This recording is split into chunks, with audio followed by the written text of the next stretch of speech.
நண்பர்கள் அனைவருக்கும் என்னுடைய அன்பான பணிவான வணக்கம். என் பெயர் ஜான். நான் ஒரு குடிநோயாளி. எல்லாம் வல்ல இறைவனோட அருளாலையும் தோழமையில இணைந்து செயல்படுவதால் நான் பெற்றுக்கொள்ளக்கூடிய அனுபவம் தம்பு நம்பிக்கையாலையும் இன்னைக்கு ஒரே ஒரு நாள் நான் குடிக்கல, தெளிவா மன நிறைவா அமைதியா வாழ என்னாலான எல்லா முயற்சிகளையும் செய்து கொண்டிருக்கின்றேன்.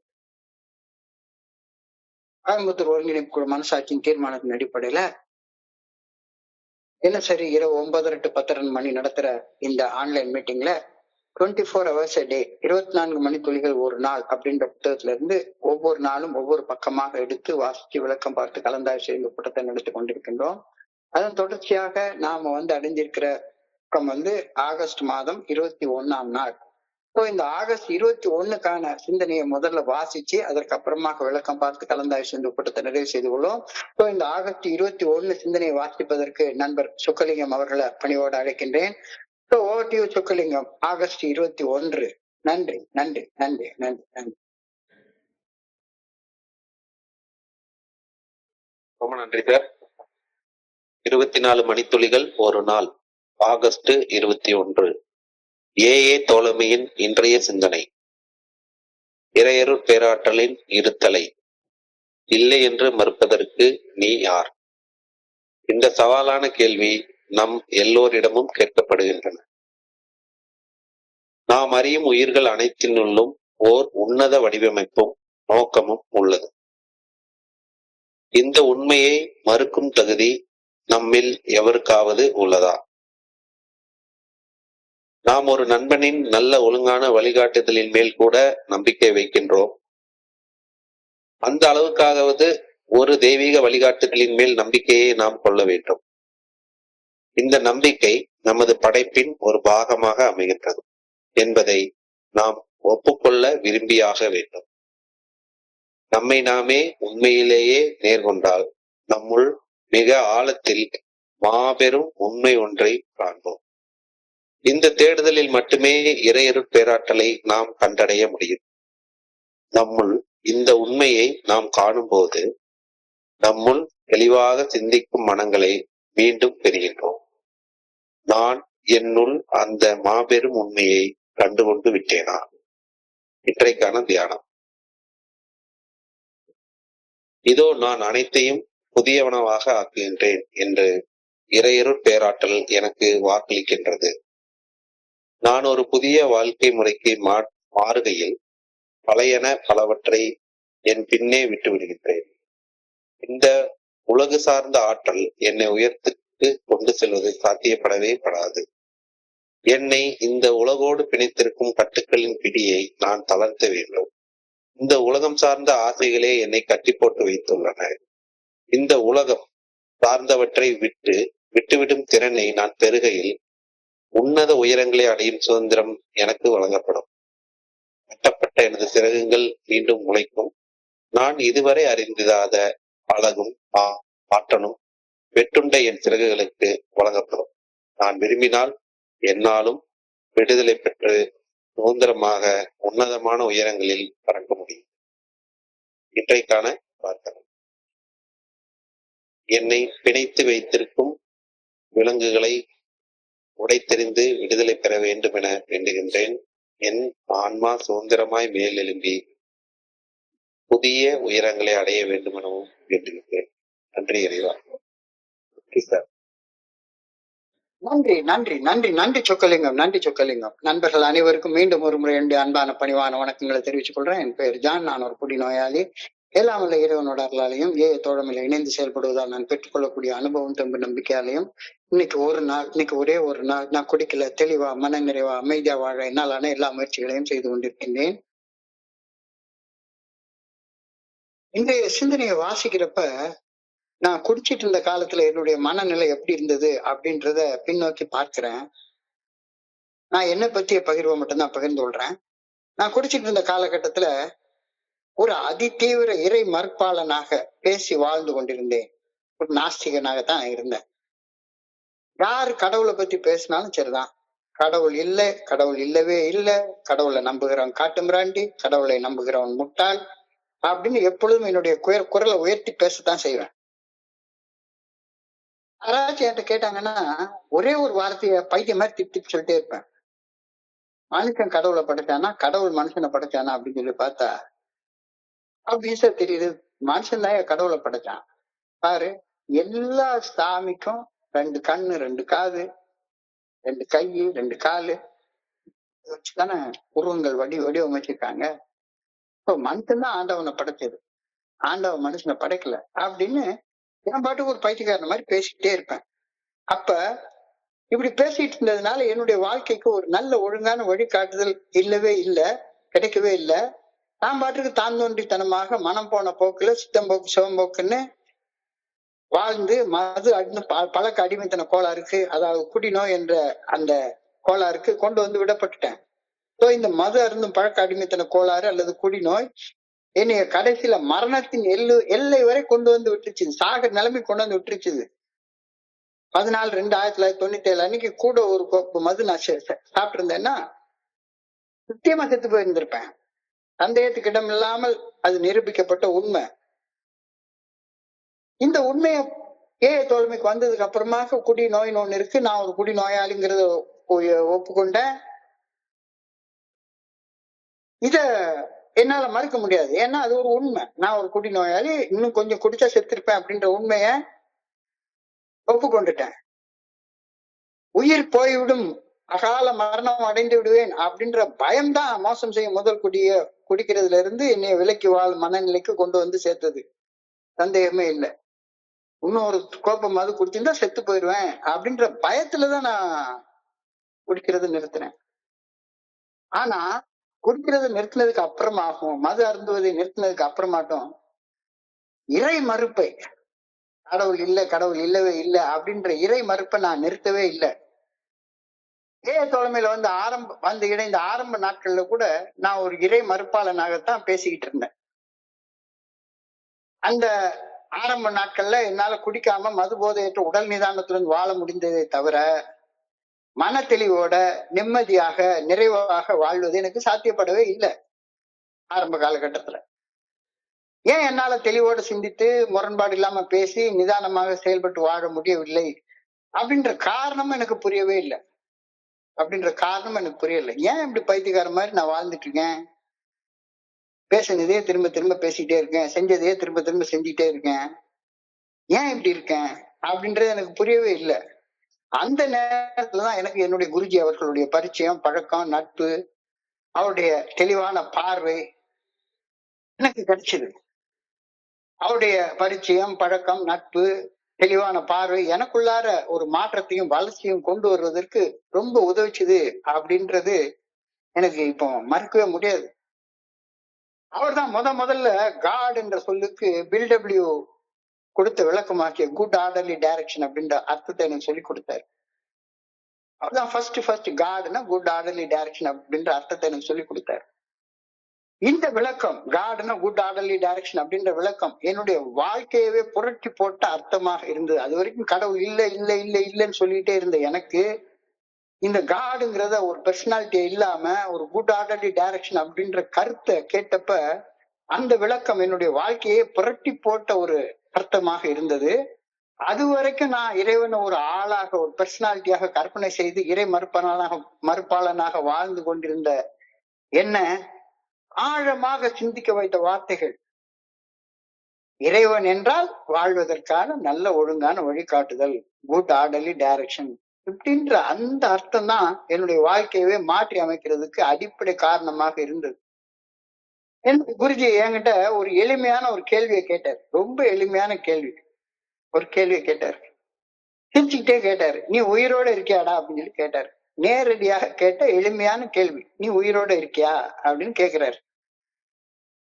என்னால அந்த கேள்வியை எதுக்கு கேட்கிறாரு அப்படின்னு ஒரு நிமிஷம் குழம்பி போய் பதில் சொல்லாம அப்படியே அவரையே பார்த்துட்டே நின்றுட்டு இருந்தேன். உடனே அவர் சிரிச்சுக்கிட்டே கேட்டாரு, நீ உயிரோட இருக்கிறதுல கூட உனக்கு சந்தேகமாடா அப்படின்னு சொல்லி கேட்டாரு. நீ உயிரோட இருக்கிறதுல கூட உனக்கு சந்தேகமா அப்படின்னு உடனே நானும் சிரிச்சுக்கிட்டு ஆமா உயிரோட இருக்கேன் அப்படின்னு நானும் ஒரு பதில் சொன்னேன். அவர் அப்படியே கேட்டார், சிரிச்சுட்டே கேட்டாரு, பளிச்சுன்னு உயிரோட இருக்கேன்னு கேட்டா ஆமான்னு சொல்ல வேண்டியதானே, எதுக்கு யோசிக்கிற? ஏன்னா என் மனசுக்குள்ளார எதுக்கு கேட்கிறாரு, நம்ம என்ன பதில் சொல்லணும் அப்படின்னு யோசனை இருக்கு. இப்போ இந்த பதில நான் சொன்ன உடனே நான் உயிரோட இருக்கேன் அப்படின்ற பதில சொன்ன உடனே அவர் அடுத்த கேள்வி, ஆழமான கேள்வி ஒண்ணு கேட்டாரு. உனக்குள்ளார உயிராக ஆன்மாவாக இருக்கும் அந்த இறையர் பேராற்றலை நீ மறுக்கின்றாயா அப்படின்னு சொல்லி ஒரு கேள்வி கேட்டார். உனக்குள்ளார உயிராக ஆன்மாவாக இருக்கும் அந்த பேராற்றலை நீ மறுக்கின்றாயா அப்படின்னு ஒரு கேள்வி கேட்டார். இப்ப நான் அவர் என்ன சொல்ல வர்றாருன்ற லேசா புரிஞ்சுட்டு மௌனமாக இல்ல மறுக்கல அப்படின்னு பதில் சொன்னேன். அப்ப அவர் கேட்டாரு, யாராவது உயிரோட இருக்கின்றனா அப்படின்னு ஒரு கேள்வியை கேட்டா, உனக்கு 2 கைகள் இருக்கின்றனோ அப்படின்ற கேள்வியை கேட்டா, அந்த நண்பர் பதிலுக்கு நான் உயிரோட இருக்கிறதாக நம்புறேன், எனக்கு 2 கைகள் இருக்கிறதாக நம்புறேன், எனக்கு 2 கால் இருக்கிறதாக நம்புறேன், எனக்கு ஒரு தலை இருக்கிறதாக நம்புறேன் அப்படின்னு பதில் சொன்னா, அந்த ஆளை பார்த்து என்ன நீ நினைப்ப, சிரிக்க மாட்டியா? உண்மை என்பது நம்பப்பட வேண்டியது அல்ல, உண்மை என்பது ஏற்றுக்கொள்ளப்பட வேண்டியது அப்படின்னு தீர்க்கமாக சொன்ன போது எனக்கு ஒரு விஷயம் தெளிவாக புரிந்தது. அது வரைக்கும் நான் என்ன சொல்லிக்கிட்டு இருந்தேன் அப்படின்னா, அடுத்தவர்கள் என்னுடைய தாய், தந்தை, ஆசிரியர் உட்பட எல்லாரும் இறைவன் அப்படின்னு கூறிய ஒரு கருத்தை அதைத்தான் நான் அது நாள் வரைக்கும் மறுத்து கொண்டிருக்கிறேனே ஒழிஞ்சு, இறையர் பேராற்றல ஒரு நல்ல ஒழுங்கான வழிகாட்டுதலாக நான் சிந்திச்சு கூட பார்த்ததே கிடையாது. இறைவனை ஒரு ஆற்றலாக, ஒரு பிரபஞ்சத்தை இயக்கக்கூடிய ஒரு பேராற்றலாக, என்னை விட ஒரு உயர்ந்த சக்தியாக நான் சிந்திச்சு கூட பார்த்ததே கிடையாது. இறைவன்னா உடனே படத்துல இருக்கக்கூடிய ஒரு ஆளு, கோயில்ல இருக்கக்கூடிய ஒரு சிலை, இதுதான் கடவுள் அப்படின்ற சிந்தனை தான் எனக்குள்ளார இருந்துச்சு. அடுத்தவர்கள் சொன்ன இறைவன் அது ஏதோ ஒரு பெயரையோ நாமத்தையோ வடிவத்தையோ மறுப்பதாக சொல்லிக்கிட்டு இந்த பிரபஞ்சத்தின் பேரியக்கத்தின் பின்னணியில இருக்கக்கூடிய பேராற்றலை மறுத்து வாழ்ந்து கொண்டிருந்த என்னுடைய பைத்தியக்காரத்தனத்தை என்னுடைய குருஜி அன்னைக்குதான் உணர்த்தினார். நீ கடவுளை மறுக்கிறது தப்புடா, ஆனா இந்த உலகத்துல எத்தனையோ மதங்கள் இறைவனுக்கு இதுதான் வடிவம், இதுதான் நாமம் அப்படின்னு சொல்லுது. அது ஆளாளுக்கு அவங்கவுங்களுக்கு ஒரு கருத்தை வச்சுக்கிறாங்க. உனக்குள்ளாரையும் ஒரு கருத்தை வச்சுக்கோ. சொல்லுது நம்மை விட உயர்ந்த சக்தி, அந்த உயர்ந்த சக்தியை நாம் புரிந்து கொள்ள வேண்டிய ஒரு இறைவன் அப்படின்னு சொல்லுது. இப்போ இன்றைய சிந்தனையுடைய வரி என்னுடைய குருஜியோட எனக்கு நடந்த இந்த சம்பாஷணைய இன்னைக்கு ஞாபகப்படுத்தி காட்டுது. Who are you to say that there is no God? Who are you to say that there is no God? This challenge comes to all of us. எல்லாருக்கும் இது கடவுள் இல்லை அப்படின்னு சொல்றதுக்கு உனக்கு யாரையா உரிமை கொடுத்தது? உனக்கு உரிமை கொடுத்தது. இறையர் பேராற்றலின் இருத்தலை இல்லை என்று மறுப்பதற்கு நீ யார்? இறையர் பேராற்றலின் இருத்தலை இல்லை என்று மறுப்பதற்கு நீ யார்? இந்த சவாலான கேள்வி நம் எல்லோருக்கிட்டையும் கேட்கப்படுகின்றது. நாம் அறியும் உயிர்கள் அனைத்துக்குள்ளாரையும் ஒரு உன்னத வடிவமோ ஒரு வடிவமைப்போ ஒரு நோக்கமோ உள்ளது. இந்த உண்மையை மறுக்கும் தகுதி யாருக்காச்சும் இருக்குதா? நான் இந்த கோணத்துல ஏய தலைமையில என்னுடைய குருஜியை சந்திக்கிற வரைக்கும் நான் நினைச்சதே கிடையாது. உயிருக்குள்ளாரையும் அது வெறும் கல்லாக இருந்தாலும் சரி, மரமாக இருந்தாலும் சரி, புல்லாக இருந்தாலும் சரி, பூண்டாக இருந்தாலும் சரி, எதுவாக இருந்தாலும் சரி, அதற்குள்ளார ஒரு உன்னத வடிவமைப்பும் அது படைக்கப்பட்டதற்காக ஒரு நோக்கம் இருக்குது. சாதாரண மண்புழுவாக இருந்தாலும் சரி, சாதாரண புல்லாக இருந்தாலும் சரி, யானையாக இருந்தாலும் சரி, மனிதனாக இருந்தாலும் சரி, படைக்கப்பட்டதற்கு ஒரு உன்னத வடிவமைப்பும் நோக்கமும் உள்ளது. இந்த உண்மையை மறுக்கக்கூடிய தகுதி யாருக்காச்சும் உள்ளதா? யாருக்கிட்டாச்சும் இருக்குதா? எப்படி நீ இந்த உண்மையை மறுப்ப? நீ உயிரோடு இருக்கியான்னு கேட்டா ஆமான்னு மட்டும்தானே பதில் சொல்லணும். நான் உயிரோடு இருக்கேன் நம்புறேன்னு நான் பதில் சொல்றது. உண்மை என்பது ஏற்றுக்கொள்ளப்பட வேண்டியது. So, are we capable of denying that there is a design and purpose in all of life as we know it? Are we capable of denying that there is a design and purpose in all of life as we know it? இறையர் பேராற்றலின் இருத்தலை இல்லை என்று மறுப்பதற்கு நான் யார்? நான் அறியக்கூடிய உயிர்கள் அனைத்தினும் ஒரு உன்னத வடிவமைப்பும் உன்னத நோக்கமும் இருக்கின்றது அப்படின்ற உண்மையை மறுக்கக்கூடிய தகுதி யாருக்கும் கிடையாது. அழகான ஒரு தமிழ் பாட்டு, உயிர் ஒன்று இல்லாமல் உடல் இங்கு நிலையாதே, உயிர் என்ன பொருள் என்று அலை பாய்ந்து தெரியாது. நான் உயிரை ஒரு பொருளாகவே பார்த்துட்டே இருக்கிறேன். உயிருக்கு ஒரு வடிவம், அதுக்கு ஒரு பேரு, உயிர் ஒன்று இல்லாமல் உடல் இங்கு நிலையாது. உயிர் என்ன பொருள் என்று அலை பாய்ந்து தெரியாது. I'm not willing to admit that faith in some kind of divine principle is part of the makeup of just as much as the feeling that we have a friend. நமக்கு ஒரு நண்பனுடைய நல்ல ஒழுங்கான வழிகாட்டுதல் மீது உறுதியான நம்பிக்கை வைக்கிறோம். இதுல வந்து ஒரு ஸ்பான்சர் எடுத்துக்கிறோம். ஸ்பான்சர் எடுத்துட்டு அந்த ஸ்பான்சருடைய நல்ல ஒழுங்கான வழிகாட்டுதலின் மீது உறுதியாக நம்பிக்கை வைக்கிறோம். இந்த அளவுக்காவது ஒரு தெய்வீக வழிகாட்டுதல் மேல உறுதியான நம்பிக்கை வைக்க வேண்டாமா? யோசிச்சு சொல்லு அப்படின்னு நம்ம கிட்ட இன்னைக்கு சிந்தனையில கேள்வி கேட்கிறாங்க. நம்பிக்கை என்பது நம்முடைய படைப்பின் ஒரு பாகமாக அமைகின்றது என்பதை ஒப்புக்கொள்ள நாம் விருப்பம் கொண்டாக வேண்டும். It is a part of our makeup. it is the part of our makeup. நான் வந்து அதை மறுத்துக்கிட்டே இல்லைன்னா எனக்கு நல்ல ஒழுங்கான வழிகாட்டுதல் கிடைக்கவே கிடைக்காது. நல்ல ஒழுங்கான வழிகாட்டுதல் கிடைக்கலன்னா தாந்தோண்டித்தனமாக மனம் போன போக்குல சித்தம்போக்கு சிவம்போக்குன்னு வாழ்ந்து கடைசியில முட்டுச்சந்தில போய் மூத்திரச்சந்தில போய் முட்டிட்டு நின்னுட்டு உட்கார்ந்து இருப்பேன். அது தவிர எனக்கு ஒண்ணுமே செய்ய தெரியாது. நம்மை நாமே உண்மையாக நேர்கொண்டால் நாம் இந்த உடல் அல்ல, நாம் இந்த மனமும் அல்ல, இந்த உடலையும் மனதையும் இயக்கக்கூடிய மாபெரும் பேராற்றல் ஒன்று நம்முள் ஆழத்தில் இருக்கும் உண்மையை நாம எல்லாரும் பார்ப்போம். We find a great reality deep down within us if we face ourselves who we are. We find a great reality deep down within us if we face ourselves as we are. So தேடுதல்ல மட்டும்தான் இறையர் பேராற்றலை கண்டடைய முடியும். நம்முள் இந்த பேருண்மையை கண்டடையும் போது மட்டும்தான் தெளிவாக சிந்திக்கும் மனதை நாம் மீண்டும் பெறுகின்றோம் அப்படின்ற சிந்தனை இன்னைக்கு கொடுக்கப்பட்டிருக்கு. குடிக்கிறத நிறுத்திட்டாங்க. நான் ஒரு குடி நோயாளின்னு ஒத்துக்கிட்டேன். ஆனா கடவுளை தேடுற வேலையை நான் கடவுளை தேடுறப்ப வந்து நான் புரிஞ்சு கொள்ளணும்னு நினைக்கவே இல்லை. அடுத்தவங்க சொன்ன கடவுளை ஒண்ணு ஏத்துக்கிறேன் இல்லாட்ட மறுக்கிறேன், அவ்வளவுதான். கடவுளை நான் தேடணும், கடவுளை நான் புரிஞ்சு கொள்ளணும், நான் புரிந்து கொண்ட இறைவன் அப்படின்ற வார்த்தை எனக்கு எதுக்காக சொல்லியிருக்காங்கன்னே புரிஞ்சு கொள்ளவே இல்லை. தேடுறதால மட்டும்தான் இறையர் பேராற்றலை என்னால கண்டடைய முடியும். எனக்குள்ளார இந்த பேருண்மையை கண்டடையும் போது மட்டும்தான் என்னால தெளிவாக சிந்திக்கும் மனசை என்னால மீண்டும் பெற்றுக்கொள்ள முடியும். இல்லாட்டி போனா என்னுடைய மூளையே கரப்ட் ஆகி போய் தானே இருக்குது. சிஸ்டம் கரப்ட் ஆகி இருக்கிறப்ப அது ப்ரோக்ராமே வேலையே செய்யாது. ஏன்னா மூளையே கரப்ட் ஆகி இருக்குது. என்ன இயக்கக்கூடிய அந்த உயர்ந்த சக்தியாம் இறையர் பேராற்றல எனக்குள்ளார நான் தேடி கண்டடைகிறது அப்ப மட்டும்தான் என்னுடைய மனசுல தெளிவாக சிந்திக்கும் அந்த திறமையை என்னால மீண்டும் பெற்றுக்கொள்ள முடியும். Came to believe that a power greater than ourselves could restore us to sanity. இந்த வார்த்தை எனக்கு தெளிவாக புரியுது. In the last analysis, it is only there the good orderly direction of God may be found. When we find the reality within us, we are restored to right manner of living. அப்ப ஒன்னாவது படியில நம்ம ஒப்புக்கொள்றோம், ஆமா குடிச்சா செத்து போயிடுவோம் அப்படின்ற அந்த ஒப்புக்கொள்தலுக்கு வந்து அடைஞ்சதுக்கு அப்புறமாக நம்ம எல்லாருக்கும் உள்ளாரையும் அடிப்படையில ஆழத்துல நம்மை இயக்கக்கூடிய ஒரு நல்ல ஒழுங்கான வழிகாட்டுதல் இருந்துகிட்டே இருக்குது. எப்படி படைப்புல உள்ள சாதாரண சின்ன அணுவில் ஆரம்பிச்சு இந்த கண்ணுக்கே புலப்படாத கண்ணால முழுசா காண முடியாத இந்த பிரபஞ்சத்தை இயக்கக்கூடிய ஒரு பேராற்றல் தான் எனக்குள்ளார இருக்கக்கூடிய ஒவ்வொரு செல்லையும் இயக்குது. அதுக்கு பேரு கிடையாது, உருவம் கிடையாது, வடிவம் கிடையாது. ஆனா அந்த ஆற்றல் எனக்குள்ளார இருக்குது.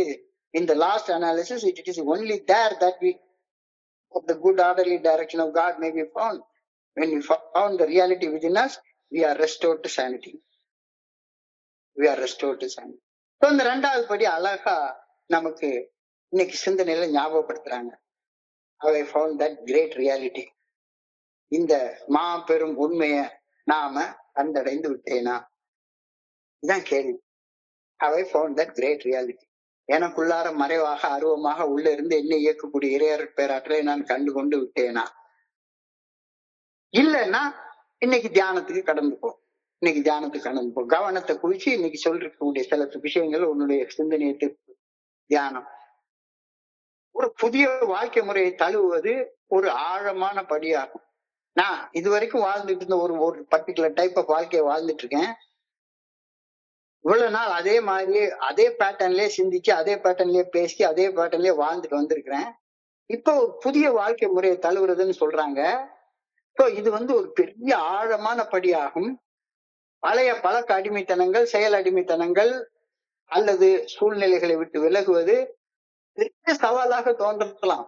பெரிய சவாலாக தோன்றலாம். ஏன் முன்னால தப்பு செய்யறதுக்கான வாய்ப்புகள் தான் நிறைய இருந்துட்டே இருக்கு. தப்பு செய்யறதுக்கான வாய்ப்புகள் தான் நிறைய இருக்கு. சோ பழைய பழக்க அடிமைத்தனங்கள், செயல் அடிமைத்தனங்கள் அல்லது சூழ்நிலைகளை விட்டு விலகுவது எனக்கு பெரிய சேலஞ்சாக, பெரிய சவாலாக தோற்றம் தருது. இது என்னுடைய தனிப்பட்ட வளர்ச்சி, ஒரு புதிய கண்ணோட்டம் மற்றும் நேர்மறை மாற்றம் அடைவது மிக மிக அத்தியாவசியம். 1வது படி நான் ஒப்புக்கொண்டதற்கு அப்புறமாக நான் ஒரு புதிய படைப்பாக மாறுவது ரொம்ப ரொம்ப அவசியம். ரொம்ப ரொம்ப அவசியம். சோ என்னுடைய உள்ளத்தை நான் ஒழுங்குபடுத்தியாக வேண்டும். என்னுடைய உள்ளத்தை ஒழுங்குபடுத்தியாக வேண்டும். கடந்த காலத்துடன் தொடர்புடைய சிந்தனைகளை அகற்றுவது என்னுடைய மனசுக்கு ஒரு புத்துணர்ச்சி அளிக்கும் அப்படின்ற கருத்து இன்னைக்கு சொல்லப்படுகின்றது. ஏன்னா எப்ப பார்த்தாலும் சரிதான், நான் இல்லாத 2 காலத்துல தான் வாழ்ந்து கொண்டிருப்பேன். ஒண்ணு கடந்த காலத்தை பத்தி சிந்திச்சுக்கிட்டே இருப்பேன். ஐயோ போயிடுச்சு அப்படின்னு கடந்த காலத்தை பத்தியே சிந்திச்சுட்டு இருப்பேன். அல்லது எதிர்காலத்தை குறிச்சு பயத்தோட கவலைப்பட்டு இருப்பேன். ஸோ என்னுடைய சிந்தனைகளை, என்னுடைய மனசுக்குள்ளார, என்னுடைய அகத்துக்குள்ளார ஓடக்கூடிய சிந்தனைகளை நான் ஒழுங்குபடுத்தியாக வேண்டும். கடந்த காலத்துடன் தொடர்புடைய சிந்தனைகளை அகற்றுவது என்னுடைய மனசுக்கு ஒரு புத்துணர்வை அளிக்கும் அப்படின்னு இன்னைக்கு தியானத்துல சொல்லப்பட்டிருக்கிறது. நான் புதிய நடைமுறைகளை உருவாக்க வேண்டும். என்னுடைய தற்போதைய இலக்குகள் என்ன? ஏதாச்சும் வீடு கட்டணும், அல்லது ஒரு ஃபுல் பாட்டில் வாங்கி அடிக்கணும், அல்லது எவ்வளையாச்சும் கரெக்ட் பண்ணி பெட்ரூமுக்கு கூட்டிட்டு வரணும். இதுதான் என்னுடைய பழைய இலக்காக இருக்கு. என்னுடைய விழுமியங்கள், என்னுடைய வாழ்வின் மதிப்புகள் ஒண்ணுமே இல்லை. இந்த என்னுடைய தற்போதைய இலக்குகள் மற்றும் வாழ்க்கையுடைய மதிப்புகள், விழுமியங்கள் புதுப்பிக்கப்பட வேண்டும். இந்த புதுப்பிக்கிற மதிப்புகளுக்கும் இலக்குகளுக்கும் தகுந்த மாதிரி ஒரு ஆரோக்கியமான பழக்க வழக்க முறைகளை நான் என்னுடைய வாழ்க்கையில கொண்டு வந்து நிலைநிறுத்தியாக வேண்டும். இந்த கருத்து கொஞ்சம் ஆழமாக உங்க கவனத்தை குறிச்சு சிந்திச்சு பாருங்க. சிந்தித்து மேல் சீரமைத்தல், ரிஃப்ளெக்ட் அண்ட் ரீசெட். சிந்தித்து மேல் சீரமைத்தல் அப்படின்ற கருத்தை இன்னைக்கு சொல்லப்பட்டிருக்கு. எப்படி மேல் சீரமைப்பு எழுதுறது? உன்னுடைய இன்வென்ட்ரி எடுத்து பாரு, நாட்குறிப்பு எழுது, டெய்லி தியானம் பண்ணு, தியானம் என்ற சாதகத்தில் தினசரி ஈடுபடும் போது நிகழ்காலத்துல என்னை கடந்து செல்லும் விஷயங்களை உள்வாங்கவும், என்னை நானே மறுசீரமைப்பு செய்து கொள்ளவும் நான் தான் செய்ய முடியும். நான் தான் செஞ்சாகணும். எனக்காக என்னுடைய ஸ்பான்சர் செய்ய முடியாது, யாருமே செய்ய முடியாது. நான் தான் செஞ்சாகணும். சிந்தித்து மீள் சீரமைப்பு செய்து கொள்ள வேண்டும். நாட்குறிப்பு எழுதுவது அல்லது தியானம் என்ற சாதகத்தில் ஈடுபடுவது நிகழ்காலத்தில் என்னை கடந்து செல்லும் விஷயங்களை உள்வாங்கவும், என்னை மறுசீரமைப்பு செய்து கொள்ளவும் உதவக்கூடிய விஷயங்கள். நீ தியானத்துடைய முதல் வார்த்தை எழுதியிருக்கிறாங்க. Behold, I make all things new. When you change to a new way of life, you leave many things behind. Behold, I make all things new. When you change to a new way of life, you leave many things behind. இதோ நான் அனைத்தையும் புதியனவாக ஆக்குகின்றேன். இது இறையர் பேராற்றில் எனக்கு அளிக்கக்கூடிய வாக்குறுதி. நீ இறைவனை மட்டும், இறையர் பேராற்றில் எனக்குள்ளார இருக்கு அப்படின்ற உண்மையை மட்டும் நீ ஏற்றுக்கொண்டுட்டேன்னா போதும். உண்மையை மறுக்காம ஏற்றுக்கொண்டுட்டேன்னா போதும். Behold, I make all things new. இதோ நான் அனைத்தையும் புதியனவாக ஆக்குகின்றேன். உலகம் சார்ந்த ஆசைகளோட சிக்குண்டு கிடக்கும் போது நான் உயர பறக்க முடியாது. ஏன்னா வெயிட் நிறைய இருக்கு. மேல பறக்கணும்னா உன்னை எது கீழே இழுக்குதோ அதையெல்லாம் கழட்டி துற போட்டுரு. அப்பதான் மேல பறக்க முடியும். உலகம் சார்ந்த ஆசைகளால் சிக்குண்டு கிடக்கையில் உயர பறக்க முடியாது. இது பற்றின்மையின் அத்தியாவசியத்தை நேரடியாக எடுத்து காட்டுகின்றது. It is only the earth bound spirit that can not store. மேல போகவே முடியாது. கீழே கிடந்து சாக்கடை பக்கத்திலேயே உட்கார்ந்துதான் கிடக்க வேண்டியிருக்கும். உண்மையான சுதந்திரத்துக்கும் ஆன்மீக வளர்ச்சிக்கும் தடை சுமையாக இருந்து நம்மை அழுத்தும் உலக ஆசைகள், கவலைகள் மற்றும் உடைமைகளை தளர்த்த வேண்டும். இல்ல எப்ப பார்த்தாலும் மண்ட முழுக்க இதே சிந்தனை தான் வந்துட்டு இருக்கு. கொண்டாட்டி என்ன செய்யுது, பிள்ளை என்ன செய்யுது, வேலையில முதலாளி இப்படி இருக்கான், ஏல போனா இவர் இப்படி பேசுறாரு, அப்படி பேசுறாரு. உண்மையான சுதந்திரத்துக்கும் ஆன்மீக வளர்ச்சிக்கும் தடை சுமையாக இருந்து நம்மை அழுத்தும் உலக ஆசைகள், கவலைகள் மற்றும் உடைமைகளை தளர்த்த வேண்டும். எனது மனம் ஆசைகள் என்ற சுமைகளால் பிணைக்கப்பட்டு இருந்தால் என் ஆன்மாவால் உயர உயர உயர உயர எழும்பி பறக்க முடியவே முடியாது. இருந்த இடத்துலயே உட்கார்ந்துக்கிட்டு எல்லாரையும் குறை பேசிக்கிட்டு, கதை பேசிக்கிட்டு, இந்த கிழவிங்க எல்லாம் எங்க ஊர்ல எல்லாம் உட்கார்ந்து ஆலமரத்தடியில உட்கார்ந்து சாப்பிட்டுட்டு அடுத்தவங்களை பத்தி குறை பேசிக்கிட்டே இருப்பாங்க. அந்த மாதிரி கதை பேசிக்கிட்டே உட்கார்ந்து இருக்கிறது தான் முடியும். என்னுடைய மனம் உலக ஆசைகளால் சுமைகளால் பிணைக்கப்பட்டு இருந்தால் என்னுடைய ஆன்மாவால் உயர பறக்க முடியாது. உயர்ந்து பறக்க உலக பற்றுகள், உலக சுமைகளை நான் விடுவித்தாக வேண்டும். இதன் மூலம் எனது உணர்வு அற்ப கவலைகளுக்கு அப்பாற்பட்டு உயர்ந்து பறக்கும் ஒரு பரந்த கண்ணோட்டத்தின் அமைதிய எனக்குள்ளார கிடைக்குது. கொஞ்சம் ஆழமாக கவனத்தை குவிச்சு சிந்திச்சு பாருங்க. இந்த உலகம் சார்ந்த இச்சைகள் நிறைந்து இருக்கும் போது என்னால உயர பறப்பது சாத்தியமே படாது. மேல போகவே முடியாது. எவ்வளவு இருந்தாலும் சரிதான். நீ 1,00,000 கோடி ரூபாய் பணம் கூட சேர்த்துரு, ஆனா தரையில தான் அதே சாக்கடைக்குள்ளாதான் உழந்துகிட்டே கிடப்ப. இந்த உலகம் சார்ந்த இச்சைகள் நிறைந்து இருக்கும் போது என்னால் உயர பறப்பது சாத்தியப்படவே படாது. என்னை இந்த உலகோடு பிணைத்திருக்கும் கட்டுகளின் பிடியை தளர்த்த வேண்டும். இந்த உலகம் சார்ந்த ஆசைகள் என்னை கட்டுப்படுத்தி வைத்துள்ளன. இந்த உலகம் சார்ந்த ஆசைகள் என்னை கட்டுப்படுத்தி வைத்துள்ளன. யாதனின் நீங்கியா நோதல் அதனின் இளன் அப்படின்னு ஒரு அழகான திருக்குறளை சொல்றாரு. யாராவது உங்ககிட்ட மன அமைதி வேணுமான்னு கேட்டா என்ன சொல்லுவீங்க? வேண்டாம்னு யாராவது சொல்லுவாங்களா என்ன? மன அமைதி வேணும், சந்தோஷம் வேணும், நிம்மதி வேணும், நிறைவு வேணும் அப்படின்னு யாராவது கேட்டா கண்டிப்பா எனக்கு மன அமைதி வேணும். கடினமான உழைப்பு உழைத்து விட்டு இறுதியில மனச்சுமையை மன அமைதி எனக்கு இல்லைன்னா நான் உழைத்த கடின உழைப்புக்கு என்னதான் அர்த்தம்? எல்லாம் கிடைக்குது, ஆனா மன அமைதி மட்டும் கிடைக்கிறது இல்ல. மன அமைதி எப்படி பெறுவது? எங்க போய் வாங்குவது? அதுக்குதான் துறவு என்ற அதிகாரத்துல இந்த குறளை சொல்றாரு. யாதனின் நீங்கியா நோதல் அதனின் இளன். எந்த பொருள்களில் இருந்து பற்று நீங்கியவனாக நீ இருக்கின்றாயோ அந்த பொருள்களின் மூலம் உனக்கு துன்பம் கிடையாது. பற்றுதான் நிம்மதியற்ற நிலையை உருவாக்குகின்றது. பற்றுதான் துன்பத்தை விளைவிக்கின்றது. புத்தர் இது கிளிங்கிங் அப்படி சொல்றாரு, பற்றிக்கிறது. பற்றுதான் அமைதியற்ற நிலையை ஏற்படுத்துகின்றது. லைஃப் இஸ் துக்கா and the reason for dukkha is clinging.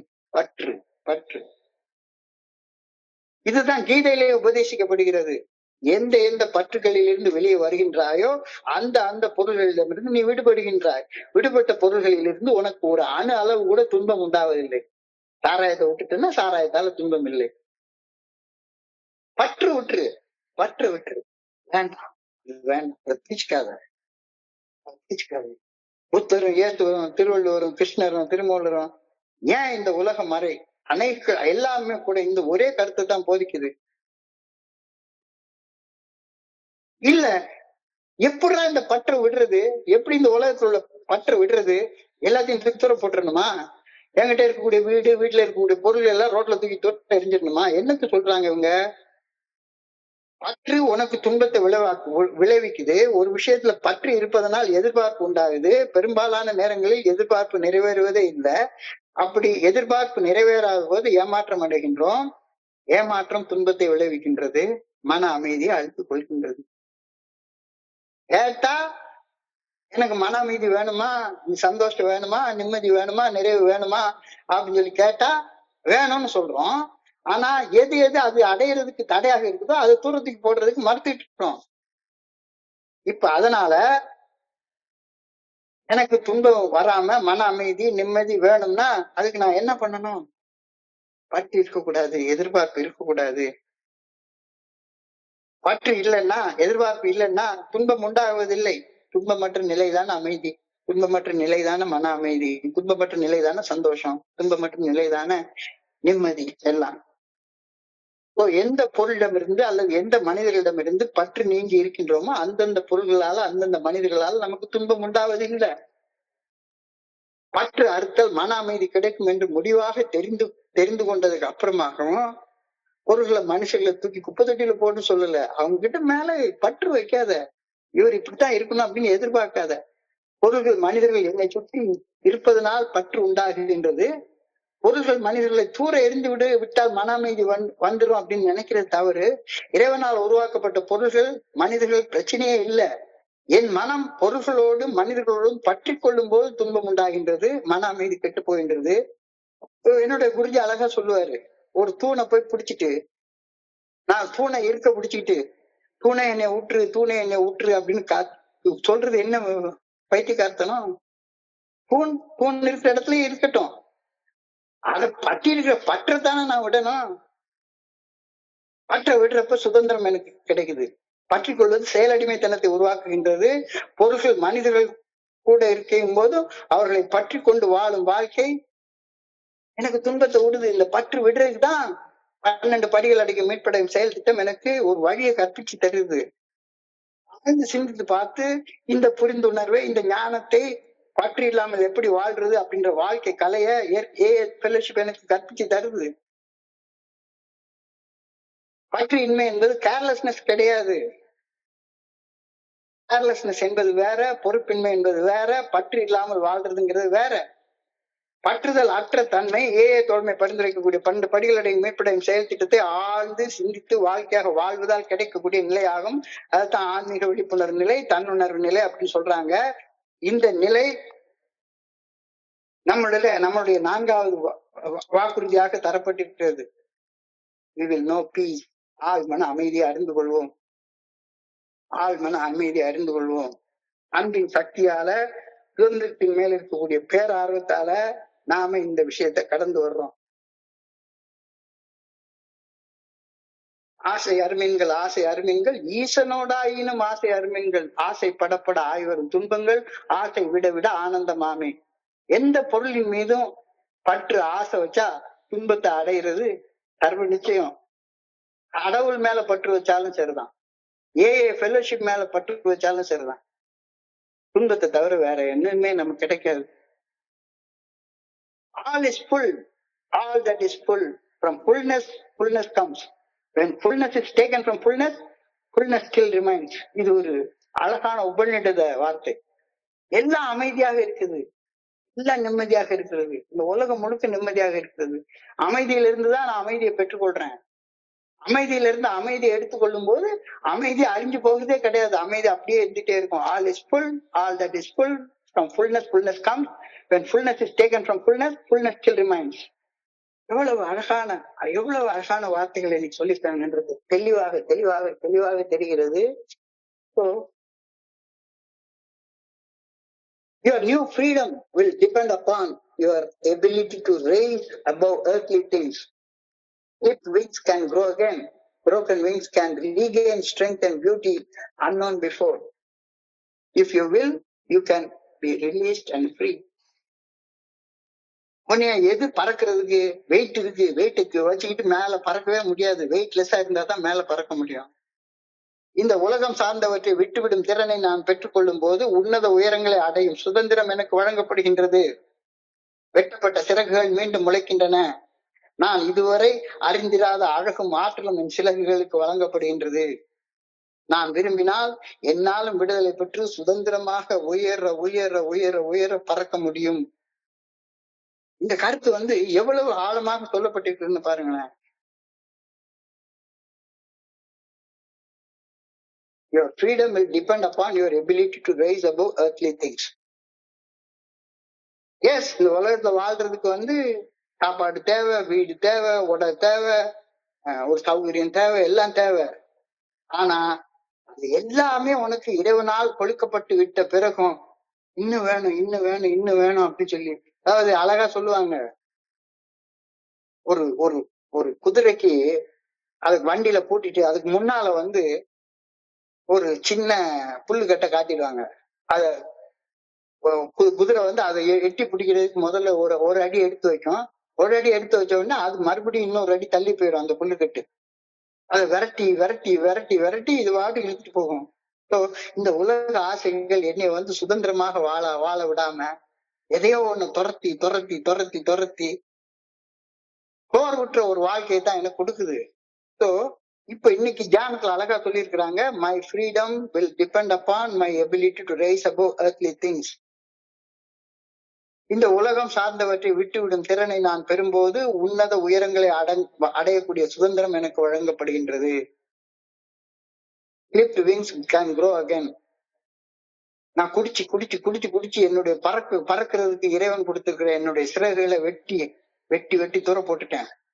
வெட்டப்பட்ட சிறகுகள் மீண்டும் முளைக்கும். எப்ப இந்த உலக பிரகாரமான பற்றுகளை விடுற நேரத்தில் வெட்டப்பட்ட சிறகுகள் மீண்டும் முளைக்கும். Clipped wings can grow again. Broken wings can regain strength and beauty unknown before. இதுவரை நான் அறிந்திராத அழகும் ஆற்றலும் என்னுடைய சிறகுகளுக்கு வழங்கப்படும். அதுதானே அவனுக்கு வாழ்க்கையை கொடுத்திருக்கிறாரு. இதுதானே சந்தோஷம், அதுதானே நிறைவு. உயர உயர உயர உயர போ. இந்த சாக்கடைக்கு பக்கத்திலேயே கிடந்து உழந்துகிட்டே கிடக்குறிய பாட்டிலு, பொம்பளை, பணம் எல்லாம் இந்த உலக பிரகாரமான ஆசைகள் உன்னை கீழே நோக்கி மேல போக விடாம தடுத்துட்டே இருக்கு. இந்த உலகம் சார்ந்தவற்றை விட்டுவிடும் திறனை நான் பெறும்போது உன்னத உயரங்களை அடையக்கூடிய சுதந்திரம் எனக்கு வழங்கப்படுகின்றது. வெட்டப்பட்ட சிறகுகள் மீண்டும் முளைக்கின்றன. நான் இதுவரை என் சிறகுகளில் அறிந்திராத அழகும் ஆற்றலும் என் சிறகுகளுக்கு வழங்கப்படுகின்றன. நான் விரும்பினால் என்னாலும் விடுதலை பெற்று சுதந்திரமாக உன்னதமான உயரங்களை பெற்று வாழ முடியும் அப்படின்ற கருத்தை இன்னைக்கு தெளிவாக சொல்லியிருக்காங்க. தியானத்தை தொடர்ந்து பிரார்த்தனை. I pray that I may be freed from things that hold me down. I pray that I may be freed from things that hold me down. என்னை பிணைத்து மேல பறக்க விடாம கீழே இழுத்து வச்சிருக்கக்கூடிய விடங்களை உடைத்தெறிந்து விடுதலை பெற வேண்டும் என நான் வேண்டுகின்றேன். காலை கட்டிட்டு 100 மீட்டர் டேஷ் ஓட முடியாது. காலில் உள்ள விரங்க வெட்டி தூர போடு. சந்தோஷமா மேல மேல மேல மேல பறக்கிறதுக்கு உனக்கு அழகான சிறகுகள் கொடுத்திருக்குது. சிறகுகள் எல்லாம் வெட்டிவிட்டு அப்படியே கீழே கிடந்து சேத்துல வாழ்ற பண்ணி மாதிரி வாழ்ந்துட்டே இருக்கே, எதுக்கு அது? என்னை பிணைத்து வைத்திருக்கும் விலங்குகளை உடைத்தறிந்து விடுதலை பெற வேண்டும் என வேண்டுகின்றேன். I pray that my spirit may soar in freedom. என் ஆன்மா சுதந்திரமாக மேலெழும்பி புதிய புதிய புதிய உயரங்களை அடைய வேண்டும் என ஆண்டவாவுமே பணியோடு வேண்டிக் கொள்கின்றேன் அப்படின்னு இன்னைக்கு பிரேயரோட சிந்தனையை முடிச்சுட்டாங்க. ரொம்ப ஒரு அழகான சிந்தனை, அழகான பிரார்த்தனை. இன்றைய சிந்தனையை மீண்டும் ஒரு 5 நிமிடத்துக்குள்ளார சுருக்கமாக பார்ப்போம். குட்டிட்டு இருந்த காலகட்டங்கள்ல கடவுள்னு சொன்னாலே கோவம் வந்துடும். கடவுள்னு சொன்னாலே கோவம் வந்துடும். எங்க அம்மா சொன்ன கடவுளே எனக்கு பிடிக்காது. என் மனைவி கும்பிடுற கடவுள் எனக்கு பிடிக்காது. என்னுடைய ஆசிரியர் கற்பிச்சு கொடுத்த கடவுள் எனக்கு பிடிக்காது. ஏன்னா அவங்க எல்லாரும் கடவுளை ஒரு வடிவமாக, ஒரு உருவமாக, ஒரு நாமமாக அவங்க சொன்னாங்க. எனக்கு அது புரியலன்னு நான் அத இறை மறுப்பாளனாக வாழ்ந்துட்டு இருந்தேன். யார போயினாலும் நான் கேட்பேன், கடவுள் மனுஷனை படைச்சானா, மனுஷன் கடவுளை படைச்சானா, மனுஷன் தாண்டா கடவுளை படைச்சான்னு சொல்லி வெட்டி நியாயம் பேசிட்டு அலைஞ்சிட்டு இருப்பேன். அதனால நான் வாழ்றதுக்கு ஒரு நல்ல ஒழுங்கான வழிகாட்டுதல் கிடைக்கவே இல்லை. நல்ல ஒழுங்கான வழிகாட்டுதல் கிடைக்காததுனால தான் தோண்டித்தனமா சித்தம்போக்கு செவம்போக்குன்னு வாழ்ந்து மது அருந்தும் பழக்க அடிமைத்தனம் போலாறு, அதாவது குடி நோக்கி நான் ஆளாகி கடைசியில முட்டு சென்ற முட்டிட்டு நின்றுட்டு இருக்கேன். இன்னும் ஒரு கோப்பமாவது குடிச்சிருந்தா நான் செத்து போயிடுவேன் அப்படின்ற நிலைமைக்கு அடைஞ்சதுக்கு அப்புறமாக ஐயோ பயத்துல விட்டுட்டேன். பயத்துல வேண்டாம், இனிமே குடிக்க கூடாது, குடிச்சா செத்து போயிரும், கேவலமா செத்து போயிரும் அப்படின்னு என்னுடைய 39 வயசுல நான் மது குடிக்கிறது நிறுத்திட்டேன். உயிர் போய்விடும் அல்லது மகால மரணம் அடைந்துடும் அப்படின்ற பயம்தான் என்ன குடிக்கிறது நிறுத்துது. ஆனா குடிக்கிறது நிறுத்தினதுக்கு அப்புறமாகவும் எனக்குள்ளார நிம்மதி இல்லை, நிறைவு இல்லை. அப்பவும் நான் இறை மறுப்பாளனாக கடவுளை நம்புறோம், காட்டுமிராண்டி கடவுளை நம்புறோம், முட்டாள் அப்படின்னா பேசிட்டு இருந்தேன். அந்த ஆரம்ப நாட்கள்ல மது போதையற்ற உடல் நிதானத்தோட என்னால வாழ முடிஞ்சிருந்தாலும் கூட மன தெளிவோட நிம்மதியாக நிறைவாக வாழ்வது சாத்தியப்படவே இல்லை. ஏன் என்னால வாழ முடியல அப்படின்ற காரணம், எதுக்காக நான் குழம்பி சிந்திக்கிறேன், முரண்பட்டு பேசிட்டு இருக்கேன், நிதானத்தோட என்னால செயல்பட முடியல அப்படின்ற காரணம் எனக்கு புரியவே இல்லை. அப்பதான் என்னுடைய குருஜியோட பரிச்சயம், பழக்கம், நட்பு எனக்கு கிடைச்சது. அவர் தான் முதல்ல எனக்கு சொல்லி காட்டினார். God என்றால் குட் ஆர்டர்லி டைரக்ஷன் அப்படின்னு சொன்ன பில்டபிள்யூ வார்த்தைகளை எனக்கு கொடுத்தப்ப அந்த அர்த்தம் இதுவரைக்கும் எனக்கு சொல்லி கொடுக்கப்படாத ஒரு அர்த்தமாக இருந்தது. God என்றால் குட் ஆர்டர்லி டைரக்ஷன். அப்ப நான் எளிமையான ஒரு கேள்வியை கேட்டாரு, நீ இதுவரைக்கும் மறுத்துக்கிட்டு இருக்கிய, நீ உயிரோட இருக்கியாடா அப்படின்னு சொல்லி கேட்டாரு. ஆமா உயிரோட இருக்கேன்னா உனக்குள்ளார உயிராக ஆற்றலாக இருக்கிறது எது இந்த பிரபஞ்சத்துடைய பேராட்டு உயிராக ஆன்மாவாக உனக்குள்ளார இருக்கிறது. அது உண்மை. உண்மை என்பது நம்பப்பட வேண்டியது அல்ல, உண்மை என்பது ஏற்றுக்கொள்ளப்பட வேண்டியது. அதாச்சும் ஒருத்தங்களுக்கு 2 கை இருக்கான்னு கேட்டா எனக்கு 2 கை இருக்குன்னு நம்புறேன்னு ஒருத்தன் சொன்னா நான் அந்த பதில்ல என்ன அர்த்தம் இருக்கு? 2 கை இருக்குன்னா இருக்கு, அது உண்மை. உண்மை என்பது ஏற்றுக்கொள்ளப்பட வேண்டியது. உண்மையை ஏற்றுக்கொள்ளும் போது உள்ளத்துக்குள்ளார உருவாகக்கூடிய மன உறுதிக்கு பேர் தான் நம்பிக்கை. இறைவனை ஒரு ஆற்றலாக, ஒரு சக்தியாக, இந்த பிரபஞ்சத்தையே இயக்கும் பேராற்றலாக, என்னையோட உயர்ந்த சக்தியாக நான் அது வரைக்கும் சிந்திச்சு பார்த்ததே இல்லை. சிந்திச்சு பார்க்க தான் எனக்கு கத்துக் கொடுத்து இறைவனை நான் புரிஞ்சு கொள்ளணும். வேற எல்லாரும் புரிஞ்சுக்கிட்ட இறைவன் அவங்களுக்கு என்ன வேணா புரிஞ்சுட்டு போறாங்க. இறைவனை நான் புரிஞ்சு கொள்ளணும். என்னோட உயர்ந்த சக்தியாக எனக்குள்ளார இருந்து என்னை இயக்கக்கூடிய அந்த இறைவனை நான் புரிஞ்சு கொள்ளணும் அப்படின்றது புரிய ஆரம்பிச்சது. அடுத்தவர்கள் சொன்ன இறைவன் அது ஏதோ ஒரு நாமத்தையும் வடிவத்தையும் மறுக்கிறதாக நினைச்சுக்கிட்டு நான் இந்த பிரபஞ்சத்தை இயக்கக்கூடிய பேராட்டிலேயே மறுத்துட்டு இருந்திருக்கிறேன். அது நாள் வரைக்கும் ஒரு பைத்தியக்காரன் போல. இதைத்தான் இன்னைக்கு சிந்தனையோட முதல் கேள்வியா கேட்டிருக்கேன். Who are you to deny God? Who are you to say that there is no God? The challenge is before all of us. எல்லாருக்கும் முன்னால் இருக்கிறது. பேராட்டிலையும் இருத்தலை இல்லை என்று மறுப்பதற்கு நீ யார்? இந்த சவாலான கேள்வி எல்லாருக்கும் முன்னாலும் இருக்குது. நாம் அறியும் உயிர்கள் அனைத்தும் சாதாரண கல்லாக இருக்கட்டும், ஒரு சின்ன அணுவாக இருக்கட்டும், எல்லாத்துக்குள்ளாரே உயிராற்றலாக ஒரு ஆற்றல் இருக்கிறது. இந்த ஆற்றல் எல்லா படைக்கப்பட்ட அனைத்திற்கும் ஒரு உன்னத நோக்கத்தை கொடுக்குது. இந்த உண்மையை மறுக்கும் தகுதி எனக்கு கிடையவே கிடையாது. Are we capable of denying that there is a design and purpose in all of life? We know it. உயிர் ஒன்று இல்லாமல் உடல் இங்கு நிலையாது, உயிர் என்ன பொருள் என்று அலை பாய்ந்து தெரியாது. Am I willing to admit that faith in some kind of divine principle is a part of our makeup, justice, the feeling that we have a friend? ஒரு நண்பனுடைய நல்ல ஒழுங்கான வழிகாட்டுதல் நாடுறோம், அப்பா எனக்கு வழிகாட்டுன்னு கேட்கிறோம். ஒரு நண்பனுடைய நல்ல ஒழுங்கான வழிகாட்டுதல் மீது உறுதியான நம்பிக்கை வைக்க தயாராக இருக்கிற நாம என்னைக்காச்சும் ஒரு நாள் தெய்வீக ஒழுங்கான வழிகாட்டுதல் மீது நம்பிக்கை வைக்கிறோமா? இறைவனுடைய நல்ல ஒழுங்கான வழிகாட்டுதல் மீது நம்பிக்கை வைக்க வேண்டாமா? நம்பிக்கை நம்முடைய படைப்பின் ஒரு பாகமாக மாற வேண்டும் அப்படின்ற கருத்தை நீ சொல்றாங்க. நாமே உண்மையாக நேர்கொண்டால் நாம இந்த உடம்பல்ல, இந்த மனம் அல்ல, இந்த இரண்டையும் இயக்கும் மாபெரும் பேராற்றல் நமக்குள்ளார ஆழத்துல இருக்குது. We find that there is a great reality deep down within us if we are able to trust that. தேடுதல்ல மட்டும்தான் இறையர் பேராற்றல் நம்மளால கண்டுபிடிக்க முடியும். நம்மளுடைய இந்த பேருண்மையை கண்டடையும் போது மட்டும்தான் நம்முடைய சிந்திக்கிற மனசுடைய சிந்தனையே மாறும். I found that great reality.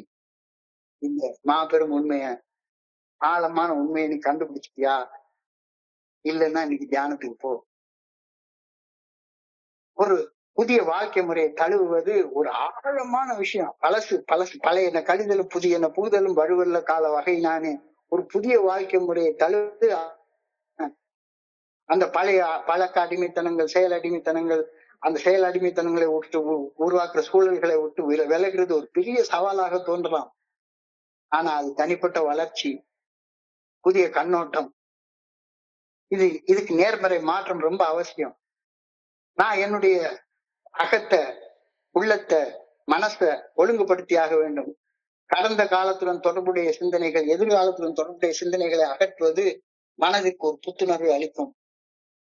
நான் எனக்குள்ளார ஒரு புதிய நடைமுறைகளை உருவாக்க வேண்டும். என்னுடைய தற்போதைய இலக்குகள், என்னுடைய தற்போதைய விழுமியங்கள், மதிப்புகள், இது எல்லாத்தையும் பழசுல இருந்து மாற்றி அமைக்கணும். Reflect and reset. சிந்தித்து மீள் சீரமைத்துக் கொள். பட்டியல் போட்டு பாரு. ஆழமாக உட்கார்ந்து தியானம் என்ற சாதகத்துல ஈடுபடு. உனக்காக உருவாக்கி வச்சிருக்கிற புனிதமான இடத்துல, புனிதமான மௌனத்துல சொல்லற சும்மா அமர்த்திருந்து நிகழ்காலத்துல என்ன கடந்து செல்லும் விஷயங்களை உள்வாங்கு. உன்னையே மறுசீரமைப்பு செய்து கொள். அதைத்தான் நீ சொல்றாங்க, behold, I make all things new. When you change to a new way of life, you leave behind all that is weighing you down. உன்னை கீழே இழுக்கக்கூடிய எல்லா விஷயத்தையும் விட்டுற.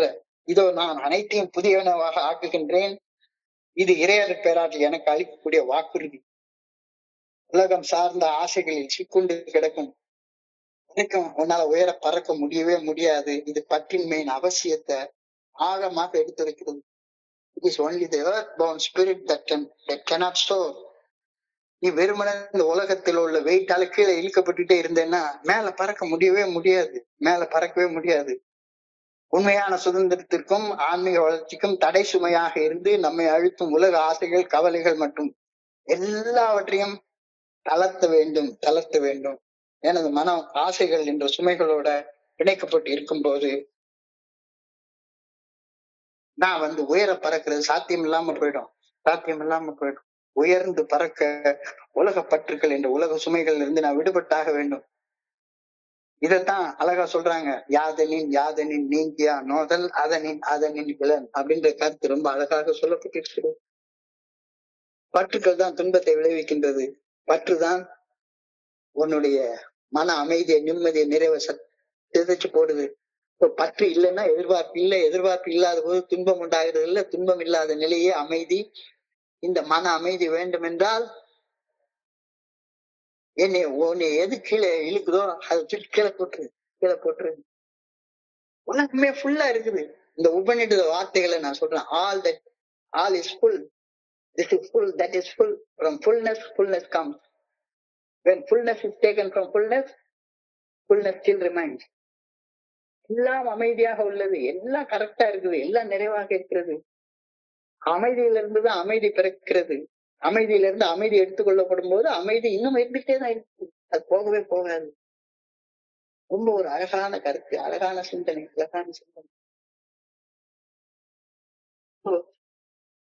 Your new freedom will depend upon your ability to rise above earthly things. இந்த உலகம் சார்ந்தவற்றை விட்டுவிடும் திறனை நான் பெறும்போது உன்னத உயரங்களை அடையும் சுதந்திரம் எனக்கு வழங்கப்படுகின்றது. Clipped wings can grow again. வெட்டப்பட்ட சிறகுகள் மீண்டும் முளைக்கும். Broken wings can regain strength and beauty. நான் இதுவரை அறிந்திராத அழகும் ஆற்றலும் என்னுடைய சிறகுகளுக்கு வழங்கப்படுகின்றன. If I will, I can be released and be free. நான் விரும்பினால் விடுதலை பெற்று சுதந்திரமாக உயர உயர உயர உயர பறக்க முடியும். என்னால பறக்க முடியும். I pray that I may be freed from things that hold me down. என்னை பிணைத்து வைத்திருக்கும் விலங்குகளை உடைத்தெறிந்து விடுதலை பெற வேண்டும் என ஆண்டவரை பணிவோடு வேண்டிக் கொள்கின்றேன் என்ற பிரேயர் எனக்கு சொல்லிட்டாங்க. I pray that my spirit may soar in freedom. எனது ஆன்மா சுதந்திரமாக மேலெழும்பி புதிய உயரங்களை அடைய வேண்டும் என ஆண்டவரை பணிவோடு வேண்டிக் கொள்கின்றேன் அப்படின்னு சொல்லியிருக்காங்க. மிக உன்னதமான ஒரு சிந்தனை, உன்னதமான தியானம், ஆழமான பிரார்த்தனை. இன்றைய சிந்தனையை நான் படிக்கிறப்ப என் மனதை கடந்து இந்த சிந்தனைகளை உங்களோட பகிர்ந்து கொள்ள இந்த நல்ல வாய்ப்பு உருவாக்கி கொடுத்த இந்த குழுவிற்கு என்னுடைய மிக பணிவான நன்றிகளை தெரிவிச்சு கொள்றேன். இதுவரைக்கும் பொறுமையா கேட்ட ஒவ்வொரு நண்பருக்கும் என்னுடைய பணிவான நன்றிகளை தெரிவிச்சு கொள்றேன். இந்த இரவு பொழுது நண்பர்களுக்கு இனிமையான இரவாக அமையணும் இறைவனை பணியோட வேண்டிக் கொள்கின்றேன். நன்றி. வாழ்க வளர்ந்த